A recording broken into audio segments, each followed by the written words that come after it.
Hello बच्चों, कैसे हैं आप सब। आज का हमारा टॉपिक है magnetic field of a bar magnet at an equatorial point. Right, मतलब पिछली बार हमने जो पॉइंट लिया था वो ऑन एक्सियल पॉइंट लिया था। अब यहां पर हम जो पॉइंट लेंगे वो लेंगे ऑन इक्वेटर। क्लियर।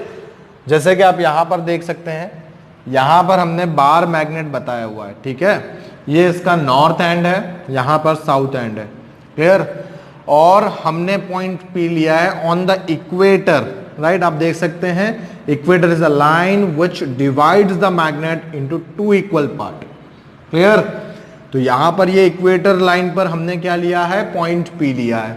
और पॉइंट पी पर हम मैग्नेटिक फील्ड फाइंड करना चाहते हैं कि नेट मैग्नेटिक फील्ड क्या होगा ऑन पॉइंट पी। तो सबसे पहले हम क्या करेंगे, देखिए यहां से हम एक चीज इमेजिन कर लेंगे। वो ये इमेजिन करेंगे that imagine unit north pole. Right, unit north pole हम इमेजिन कर रहे हैं। ठीक है, यूनिट नॉर्थ पोल इमेजिन करने से क्या होता है, QM जो होगा वो 1 हो जाएगा हमारे लिए। ठीक है, और यहां पर ये जो मैग्नेट हम देख रहे हैं, ठीक है, इस मैग्नेट का जो पोल स्ट्रेंथ है, राइट, उसे हम लेंगे QM। राइट, कितना ले रहे हैं, QM पोल स्ट्रेंथ है इस मैग्नेट का। क्लियर। और यहां पर इस पॉइंट पर कितना पोल स्ट्रेंथ है, QM इज इक्वल टू 1 है। ठीक है, चलिए इस तरह हम P पॉइंट के लिए फाइंड करना चाहते हैं। अब देखेंगे आप, जैसे कि ये नॉर्थ पोल यहां पर है, यूनिट नॉर्थ पोल है, और ये भी एक नॉर्थ पोल है, तो दोनों के बीच में क्या होगा, फोर्स ऑफ रिपल्सन होगा। इस वजह से फोर्स जो है वो इस डायरेक्शन में होगा। ठीक है, इसका जो फोर्स हमें देखने को मिलेगा Fn, वो हमें इस डायरेक्शन में देखने को मिलेगा। क्लियर। चलिए इसी तरह क्या होगा, ये जो यूनिट नॉर्थ पोल है इस साउथ पोल से क्या होगा, अट्रैक्ट होगा। अट्रैक्ट होने की वजह से क्या होगा, यहां पर जो फोर्स होगा वो कुछ इस तरह से होगा। राइट, यहां पर हमें ऐसे फोर्स देखने को मिलेगा। ठीक है, कुछ इस तरह से ये जो फोर्स होगा ये हमारे लिए होगा Fs। क्या होगा, Fs। ठीक है, अब आप मान लीजिए यहां पर मैं हॉरिजॉन्टल लाइन बना रहा हूं, देखिए ध्यान से देखिए। ठीक है, अब ये जो है Fn थीटा एंगल बना रहा है यहां पर। ठीक है, इस वजह से क्या होगा, इधर जो है इसका कॉस कंपोनेंट आएगा। तो यहां पर हमें एक जो कंपोनेंट देखने को मिलेगा Fn का, वो होगा Fn cos थीटा। ठीक है, और इससे परपेंडिकुलर एक कंपोनेंट बनेगा हमारे पास, वो होगा Fn sin थीटा। देखिए ध्यान से, क्या होगा, Fn sin थीटा होगा। इस तरह से Fn जो फोर्स है उसके दो कंपोनेंट हमें दिखाई दे रहे हैं, एक होगा Fn cos थीटा, दूसरा होगा Fn sin थीटा। क्लियर। चलिए इसी तरह जो Fs फोर्स है, मैग्नेटिक फोर्स है, वो भी थीटा एंगल बना रहा है, तो वहां पर भी थीटा एंगल बन रहा है। तो सेम Fs का जो कंपोनेंट होगा वो भी मेकिंग एंगल के साथ अगर हम बनाएंगे तो उसका कंपोनेंट भी हमें इसी डायरेक्शन में देखने को मिलेगा। राइट, इसी डायरेक्शन में देखने को मिलेगा। और ये जो फोर्स होगा ये होगा Fs cos थीटा होगा। राइट, इस तरह आप देख सकते हैं यहां पर हमें दो फोर्सेस देखने को मिल रहे हैं, एक होगा Fn cos थीटा, दूसरा होगा Fs cos थीटा। क्लियर। अब इस Fs cos थीटा का दूसरा जो कंपोनेंट बनेगा परपेंडिकुलर, वो डाउनवर्ड बनेगा। राइट, यहां पर इस डायरेक्शंस में। राइट, और ये जो परपेंडिकुलर पूरा डिस्टेंस जो है वो r हमारे लिए है। राइट, पूरा डिस्टेंस कितना है, r हमारे लिए है। देखिए मैं इसे यहां से बना देता हूं, ये पूरा डिस्टेंस कितना है, r आपके लिए। ठीक है, और ये जो फोर्स हमें यहां पर मिल रहा है नीचे की तरफ, वो होगा Fs sin थीटा। क्या होगा, ये फोर्स आपके लिए Fs sin थीटा होगा। क्लियर। चलिए, तो ये बात हमने डायग्राम की कर ली। ठीक है, हमें क्या फाइंड करना है, net magnetic force at point P लेना है, फाइंड करना है, which is on the equator of a bar magnet.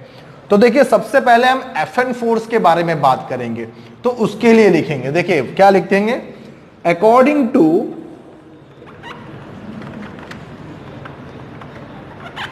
Coulomb's law for magnetic force क्या लिखेंगे? देखिए मैग्नेटिक फोर्स के लिए अगर आपको लिखना है तो आप क्या लिखेंगे? This is Fn is equal to, right, it will be mu naught by 4 pi into q m by distance. देखिए डिस्टेंस कितना होगा, इन दोनों के बीच में कितना डिस्टेंस होगा? इस डिस्टेंस को मैंने x लिया है तो ये डिस्टेंस भी x होने वाला है, राइट, ये डिस्टेंस भी कितना हो जाएगा? x हो जाएगा। क्लियर? इसलिए यहां पर हम क्या लिखेंगे? x square. Clear?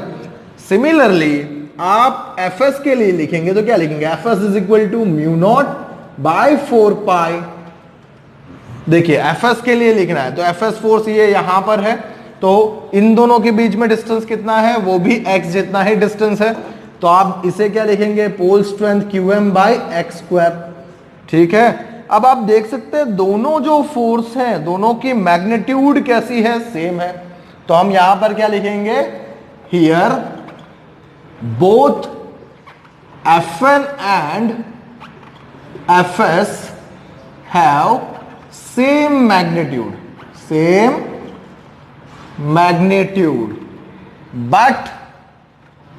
but their sign component are in opposite direction,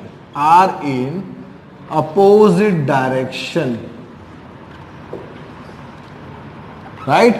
So they cancelled each other.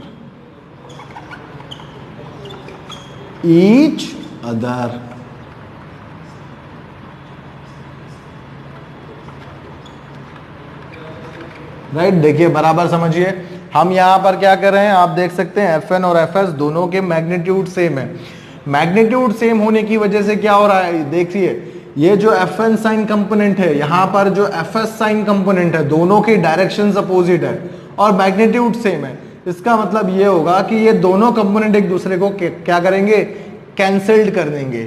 तो देखिए इफेक्टिव और net force acting on point P क्या आपको दिखाई दे रहा है? वो है Fn cos थीटा और Fs cos थीटा। तो आप यहां पर क्या लिखेंगे? So net force acting on point P is क्या होगा? Net force acting on point P क्या होगा? That is force, magnetic force है ये, that is F net is equal to क्या होगा? दोनों फोर्स सेम डायरेक्शंस में है, मतलब ऐड हो जाएंगे, मतलब आप इसे Fn cos theta plus Fs cos theta लिख सकेंगे। क्लियर? अब आप देखिए एक बात आपको पता है, but Fn is equal to Fs, right? Fn is equal to क्या है? Fs, दोनों की मैग्नीट्यूड सेम है, तो आप इसे सिंपली क्या लिख सकेंगे? Therefore net magnetic force is equal to, यहां Fs की जगह मैं Fn लिख सकता हूं, मतलब क्या होगा? Twice of Fn cos theta हो जाएगा। ठीक है, चलिए Fn की वैल्यू तो हमें पता है, हमें cos थीटा की वैल्यू लिखनी है। देखिए cos थीटा क्या होगा? अगर ये ट्राइंगल आप देख रहे हैं यहां पर OSP, इस ट्राइंगल में आप cos को लिखेंगे तो क्या लिखेंगे? cos theta is equal two adjacent upon hypotenuse. इसका मतलब cos थीटा आप सीधे तौर पर क्या लिखेंगे? इट इज एडजेसेंट मतलब L बाय हाइपोटेनस मतलब x, राइट? मतलब आप इसे लिखेंगे it is twice of Fn cos theta is L by x। ठीक है, अब अगर Fn की वैल्यू यहां पर हम सब्स्टिट्यूट कर देते तो क्या होगा? It is twice of Fn value is mu naught by 4 pi into QM by x square into L by x, ये इक्वेशन हमें मिलेगा। ठीक है, बट एक बात बहुत अच्छी तरह से हम जानते हैं, क्या? Magnetic dipole moment that is M is equal to twice L into QM होता है। तो देखिए यहां पर हमें QM तो मिल गया है और ये रहा ट्वाइस L। ठीक है, तो इनको रिप्लेस करके आप सीधे M रख सकते हैं। तो यहां पर क्या होगा? It is mu naught by 4 pi, देखिए mu naught by 4 pi into M by x cube. देखिए ये हमें मिल गया net magnetic force, right, on equator. देखिए x की वैल्यू क्या है आपके लिए, it is mu naught by 4 pi into m by x क्या है हमारे लिए, ध्यान से देखिए, x है root of r square plus l square, right. इस वजह से यहां पर क्या होगा, क्यूब है उसके ऊपर, तो आप इसे क्या लिखेंगे, root of it is r square plus l square whole raise to 3/2, ये फॉर्म हो जाएगा आपके लिए, ठीक है। अब देखिए यहां पर अगर हम कंडीशन इंट्रोड्यूस करें तब क्या होगा, कंडीशन इंट्रोड्यूस करने पर क्या होगा, राइट। इसे उसके लिए मैं यहां पर रब कर लेता हूं इसे। चलिए इक्वेशंस तो हमें यहीं पे मिल गए हैं, राइट। कंडीशन के लिए क्या होगा, condition if this L is very very smaller than R, right. L जो है वो R से काफी छोटा हो, R जो परपेंडिकुलर डिस्टेंस दिख रहा है, तब हम क्या करेंगे, then L square can be neglected, right. तब आप क्या करेंगे, L स्क्वायर को निग्लेक्ट कर सकेंगे। इस वजह से क्या होगा, नेट मैग्नेटिक फोर्स जो है वो क्या हो जाएगा, mu naught by 4 pi into m by क्या होगा, अगर इस L स्क्वायर को हम निग्लेक्ट कर देंगे तब यहां पर R स्क्वायर बचेगा होल रेज टू 3/2 होगा, और ये स्क्वायर और इसको कैंसिल करेगा, मतलब यहां बचेगा R क्यूब, राइट। ये हुआ हमारे लिए इक्वेटोरियल मैग्नेटिक फील्ड, बराबर से आपको याद रखना है, इक्वेटोरियल मैग्नेटिक फील्ड हुआ, ठीक है।